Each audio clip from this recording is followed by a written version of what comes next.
Hello, everyone. Welcome back to the show. I think this will be the 76th episode, if I can even say 76. But either way, kind of crazy. Getting closer to 100. I'm just going to keep on going. So, yeah, today I want to talk about the importance of going outside, going into nature, getting sunlight on your skin and in your eyes, and why I've been doing it the past week or two. Yeah, week or two. Not that long, honestly. I've kind of been really an inside bird for the past year and a half, ever since I started this podcast.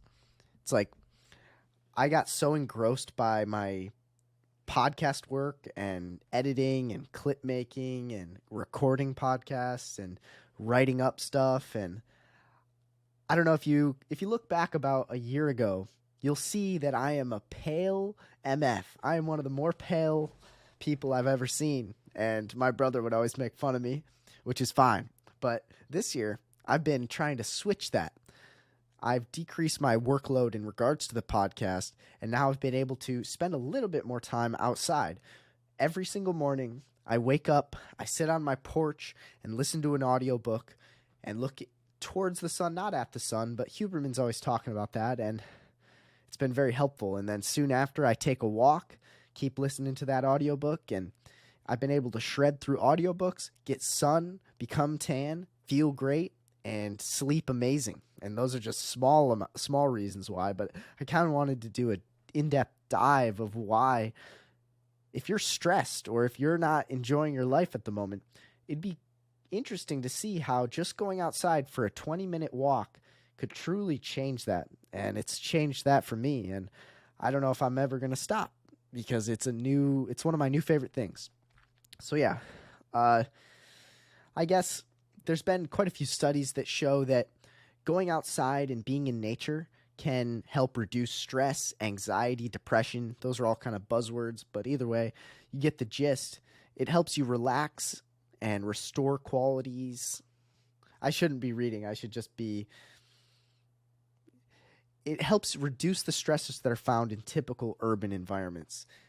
It's like a lot of us live in cities where, there's concrete there, a building there, and there's hardly any trees and hardly any nature. And you'd be surprised on just how going out into a nature trail for a little bit can just completely shift your mood. If you've been super, super stressed scrolling on Twitter and seeing all these annoying things on your news feed that are pissing you off, you'd be surprised at how just walking outside would solve that problem. No longer are you going to be stressed. You're actually probably going to want to go hug some people, which is awesome. So yeah, I've seen, just my anecdotal experience over the past 2 weeks, quite a bit of a mental health improvement, just like less stressed and almost more accomplished. It's like it tells a story. Someone asks, what'd you do? I did this. I went on a walk. I did that, and that. And it's like it just adds to the list of things that you've accomplished. And it's a great thing to add on, in my opinion. And people might actually ask, so where are you walking? And, it starts a convo, which is cool. And yeah, I heard a study. I should be definitely double checking, but I think that taking walks on regular bases can truly help longevity. It's just that zone 1 cardio, but if you do that for enough time, it can really be useful over the long term. Like, you'd be surprised if you saw people in nursing homes that typically walked throughout their life versus people who didn't. There's a pretty solid difference in regards to overweight, mental health, memory, etc.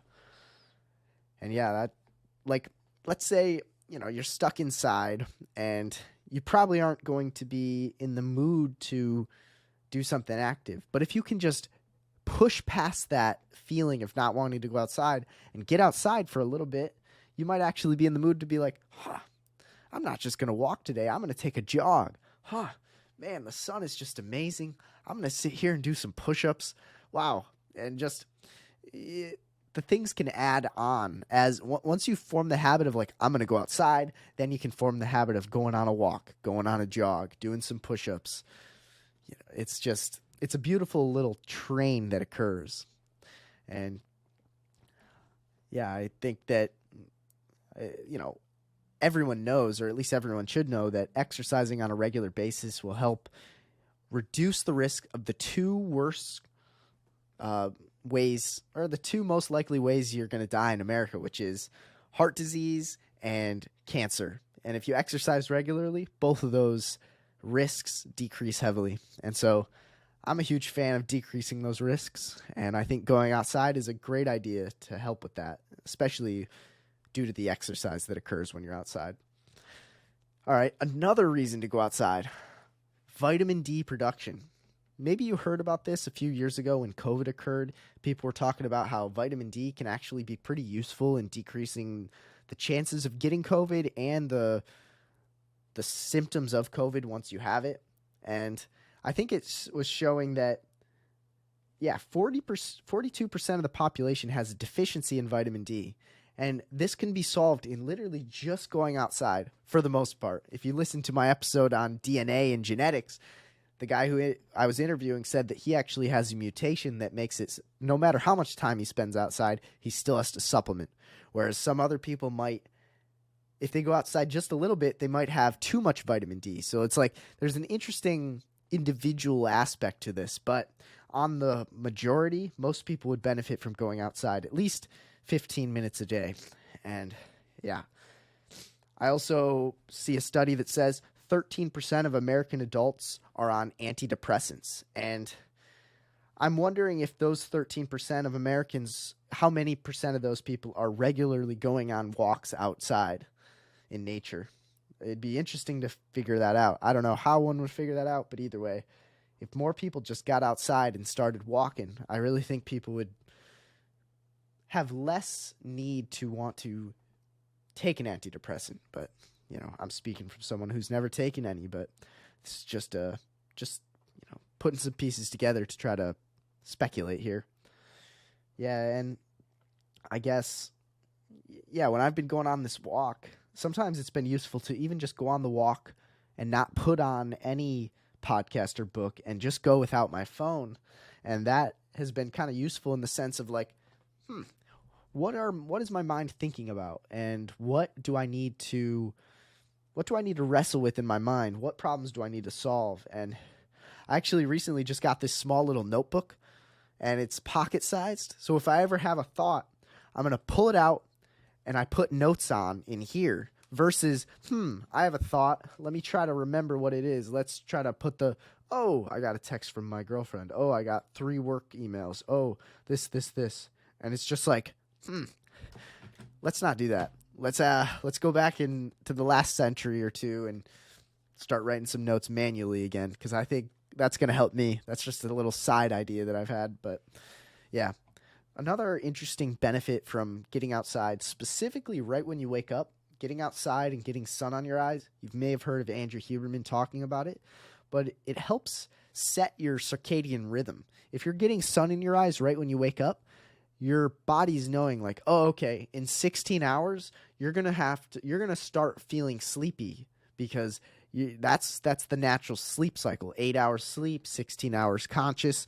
So as soon as I get outside, right in the morning, by the time evening occurs, you're starting to feel sleepy. That's because of that circadian rhythm reset.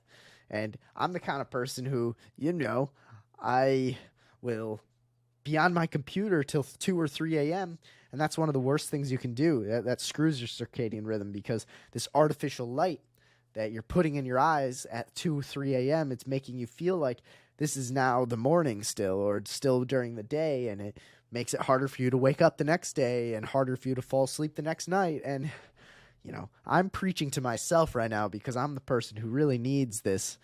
And it's been kind of useful to just, as soon as I wake up, go right outside. As much as I don't want to wake up, go right outside, go onto the porch for a little bit, and just take it all in. And honestly, it's been great. I've noticed that quite a lot. Another interesting study showed that children who spend time playing outdoors versus children who spend more time playing indoors, they're going to have way less risk of ADHD and ADD.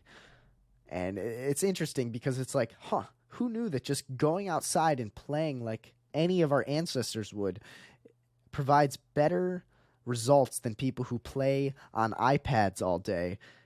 in social media and without any sun. It's like there's some days where I've sat inside all day and I feel stressed out for no reason. And I'm like, oh, I'm antsy, I'm annoyed, I'm irritable.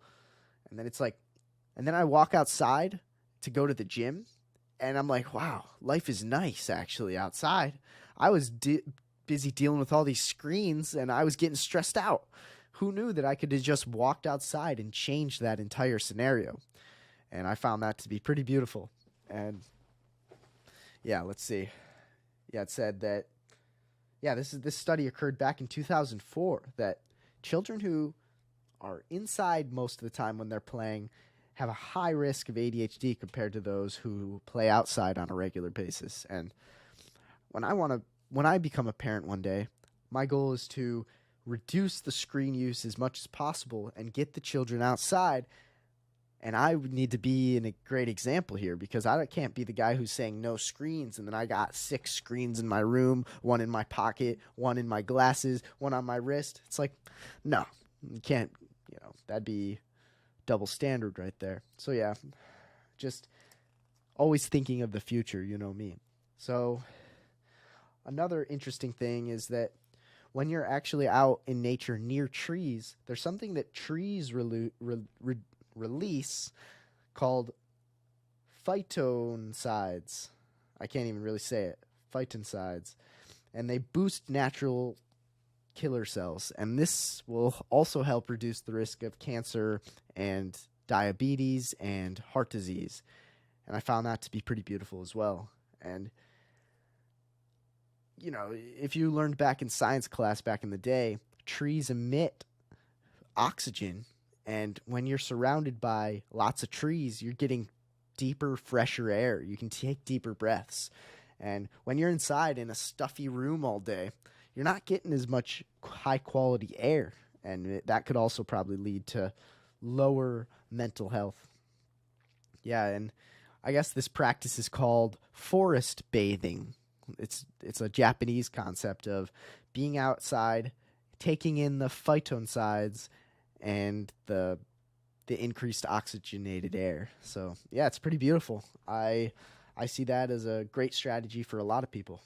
And another thing that I've noticed is enhanced creativity. Like sometimes you're working on something, whether it be coming up with podcast topics, trying to come up with business ideas. I'm speaking personally here. And then I'm kind of getting burnt out. I don't exactly know what to talk about. I don't exactly know what the next business idea should be. I don't actually know what I should be working on. Going outside and taking those times to just reset your brain. It's like you're able to like rejuvenate, reset, relax, and just like completely reset. And after that, you're back and you feel this like new ideas sparking, either when you're walking, hence why you bring this journal, or after, once you sit back down and you're like, huh. And the first thing that pops in your brain once you sit down, that truly adds to your creativity as well. And I find that to be kind of cool. And of course, there's cons to going outside, such as, cancer, skin cancer. And I'm the kind of person who's like, I don't fully know. I've heard 2 sides of the story. One saying, wear sunscreen all the time. The other side saying, use sunscreen, in the rough places where you're going to get the most sun, but time your sun exposure. If you get out in the sun earlier in the day or later in the afternoon, there's going to be less of a risk. And if your diet doesn't have as many inflammatory foods, your skin is going to actually have a natural protectant. And I don't know what exactly is true. I guess we'll find out later in life, but I'll keep doing some research. Maybe I'll do an episode fully on that later, but either way, let's see. Yeah, like it all kind of, another reason to go outside, it can increase your productivity, and it kind of ties together with this enhanced creativity, enhanced concentration and focus. But either way, it's like I just said, you're working, and technically speaking, you can't work for more than 90 minutes without taking a break. Like in the sense of being super productive. If you want to be at your most productive rate, working for 90 minutes and then taking a rest is the best way to maintain peak efficiency. And I think probably the best way to rest is to go outside into nature, taking that walk and unplugging completely. And there's quite a few mentors that I know that say that that's a strategy that they implement, and I'm going to implement it myself and pass it along to y'all. And there's another interesting thing that I've heard of, which is, as humans, like back in the day, we would have to be looking very far. Let's say we're out in nature, out on a mountain, overlooking a lake, overlooking a field. You're going to have to be looking. You're not going to have to be, but you have the ability to look miles and miles. You're going to be able to see 4 miles down the road, 4 miles at the mountain, 4 miles across the lake or more. And that actually allows your eyes to it allows your eyes to use the farsightedness part of it, where you can actually see far. Whereas typically in our current century, so many people look at things that are 6 inches away, 2 feet away, 6 feet away, and they aren't really testing out their long form vision. And that actually can help people, well, not help, it can actually make people get nearsightedness so that they can't see as well far away. And that's kind of why going outside can be a great practice. It's like, I'm going to go outside.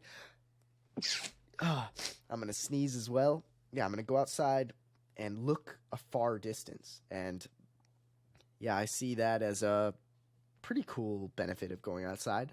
Another one that I mentioned in my last episode, which is this idea of, okay, so many people are on dating apps, social media, video games, Netflix, and they aren't spending as much time in social events. And, there's a lot of people that are lonely these days. Less people are in relationships, less people are engaging in marriage, less people are engaging in sex. And with this decreased amount of social interactions occurring, there's probably less people actually going outside. There's probably so many more people staying inside in their little bubble, looking at their feed, getting a negative view of the world, like, oh, if they're watching a political feed, oh, all these people are stupid. If they're looking at dating apps, oh, no one's attractive in the world, or no one, I can't find anyone. Or if they're on Netflix, they're like, this story that I'm watching is better than the story I'm creating. But either way, if these people would just shift and be like, all right, for about 20 minutes today, I'm going to go outside. I'm going to go find a trail, and I'm going to go for a walk. I'm going to bring my dog. I'm going to go separately. I'm going to just go. You know what? Going to that place is going to help you select for people that are also interested in being fit, interested in improving their mental health, interested in growing as people. And they're probably going to have more stories to tell than the people who are typically on their screens. So it's like, I'm lonely and depressed and I don't have a woman or a man. Well, I'm going to go to a place that might select for people that are higher quality, that aren't just on their phones. I'm just going to go to the nature trail nearby. It's like, if you think of probabilities here, if you go to that same nature trail every day for the next 4 months of this summer, you are going to find someone that could be a potential match. Because who knows? They're going to see you one day, and then they might be like, who's that? And then they see you walking another day. They might have the courage to go up and say hi, or maybe you're walking past each other and you say hello, and then it's like, in my opinion, that's kind of a beautiful way to do it. Way more beautiful than a dating app, in my opinion. And then you're able to tell a story, like, how'd you guys meet? We met on a nature trail. It's like, and this can go for anything. It's like playing in a rec soccer league, or doing a triathlon, or really anything. But yeah, I think that's a good strategy, in my opinion, to Go and meet people. It's like people that are outside are typically happier and healthier. And if you want a happier, healthier mate, go outside. All right. Interesting stuff coming up here. For children especially, outdoor play can support many aspects of development, including coordination, balance, and motor skills. It also encourages imaginative play and learning about the world. This is interesting. I'm very blessed that my parents had me doing all kinds of activities outside, whether that be wakeboarding, surfing, snowboarding, volleyball, basketball, soccer, snowmobiling, motorcycling, swing set, gymnastics, swimming. There's probably 10 more, you know. I grew up in a style family that allowed me to do all those things. And, you know, mountain biking. I could go on for a minute. And the beautiful thing is I think it really has helped with coordination, balance, and motor skills. It's like one of my goals one day is to go on American Ninja Warrior. My nickname for a while used to be Harls the Ninja, and I got to live that up. And I guess the point here is this might be, you know, there might be parents who are listening to this. Get your children outside. It seems like all the studies are saying, get them outside. Sure, put sunscreen on them, but get them outside.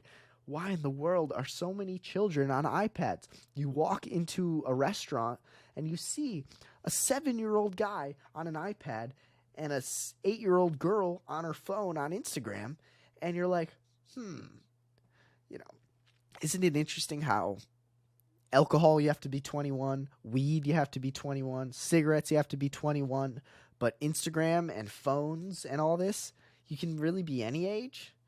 And you see kids that are 7 on these things, and Instagram and screens are literally designed to be addicting. Why in the world are we doing this? Yeah, that pisses me off slightly, but yeah, parents, get your kids outside and unplug them. And you better unplug yourself also. Be a good example. So yeah, you know, it's just interesting. And let's see here. Yes. There's been some people that I've interviewed that talk about this concept of grounding or earthing, which is this idea of the earth has a negative charge, and when you have your bare feet on the ground and humans have a positive charge, it like helps. The screens that we use push us filled with protons, the positive charged atoms, whereas the earth is filled with electrons. And if you're standing on the earth and you're kind of more filled with protons today, the earth will pull some of those protons out, which can actually help decrease stress, make you feel more connected with nature, improve your mood. I'm not sure exactly how much I believe it, but I came up with tons of lists on why one should go outside, why one should be in nature, why one should be in the sun. And yeah, I see it as such an interesting hack where, you know, I've been so interested in health in the past year or two, which is, you know, I intermittent fast on the daily. I have a cold plunge in my closet. I hit the sauna regularly. I do a HIIT workout every day. But I wasn't going outside. And I was spending so much time on these damn screens. And I see this as just another way for Harley to level up. That's literally what this podcast has been so useful for. Harley, how are you going to level up today? How are you going to level up tomorrow and the next day? Whether that be talking with someone interesting, doing research and learning more about X, Y, or Z, forming skills, increasing efficiency, becoming more humble, becoming more well-versed. I guess this is just another beautiful week of Harley learning more and trying to share it with the world. And yeah, this has been a great one for me. Like, I see it as a beautiful strat of like, I go outside, I read books and listen to pods, And then my brain gets sparked. I write down notes, new pod idea, new pod idea, new pod idea. There's an endless amount of ideas, and I'm very, very excited for you guys to see them, because even if no one watches, I don't give one crap. I'm here to level up as a human, and I see this as literally the best self-improvement thing one can do in the 21st century. I would love for someone to point out another thing that they could do besides a podcast that will help them level up as much as this pod does. So yeah, I guess that's just a call to those who might want to start a pod. Start one. It takes balls. It takes commitment. It takes courage. It takes consistency. All these things. But man, I really recommend it. It's going to get you networked with very interesting people. And even if you do it by yourself, you're going to be forced to become more serious about life and more interested in more things and more knowledgeable in general. But yeah, I guess the call to actions here today are: get outside, bring your children outside, go meet your significant other out on that nature trail, leave your phone inside, go be a real human for a little bit, get tan. People that are tan are more attractive. That's just a reality. And go do it. Farewell.